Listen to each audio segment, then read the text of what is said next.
His targets believe they act freely, and in one sense they do, but freedom under manipulation is a narrow corridor. Their decisions are authentic and still orchestrated. Kenjaku masters them, keeps them, and stays where they are. He builds a structure in which people volunteer for their own ruin, because the ruin has been made to resemble purpose. This is why he feels so different from many other antagonists. He does not only overpower his enemies, he recruits their psychology. He makes them complicit in his design. The result is a battlefield where the most effective weapon is not a blade, but a narrative. Kenjaku is the unseen hand. And the unseen hand is often the most frightening kind, because it does not need to remain visible to continue acting. Even when Kenjaku is absent, his logic persists. The board continues to move, under the force of arrangements he already made. In that sense, he becomes less like a combatant and more like a law of nature imposed on the story.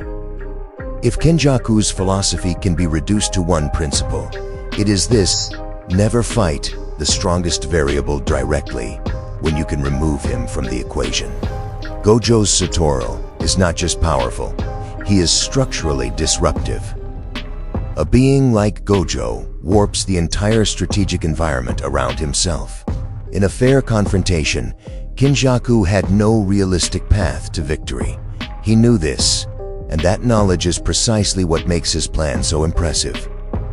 He did not attempt the impossible. Instead, he weaponized memory. By using Geto Suguru's body, Kenjaku turned identity into a trap.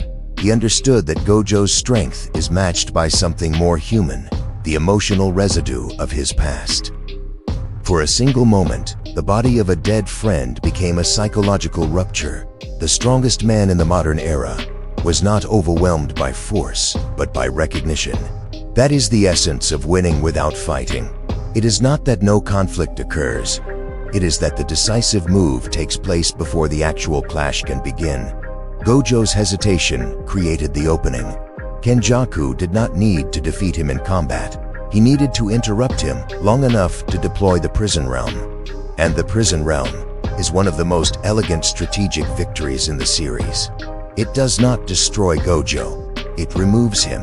It takes the most dangerous variable in the system and places him beyond immediate relevance. That is a different kind of triumph. Cold, surgical, and disturbingly efficient. This is where Kenjaku's mind reveals itself as truly imperial. He is not obsessed with personal duels. He is obsessed with conditions. Once Gojo is sealed, the world changes shape.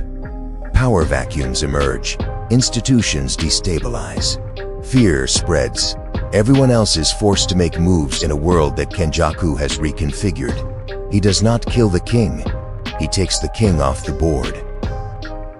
The culling game is perhaps the clearest expression of Kenjaku's strategic mind, because it is not merely a battle, it is a machine.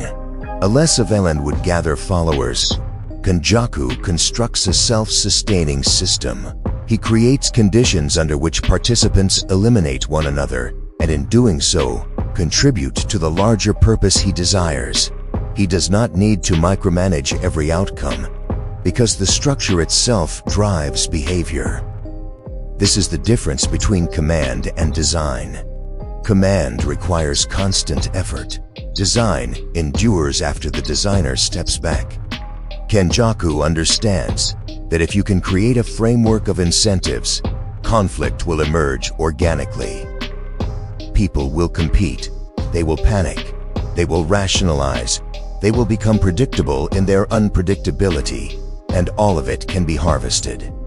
The culling game is chaos, but not random chaos. It is curated chaos.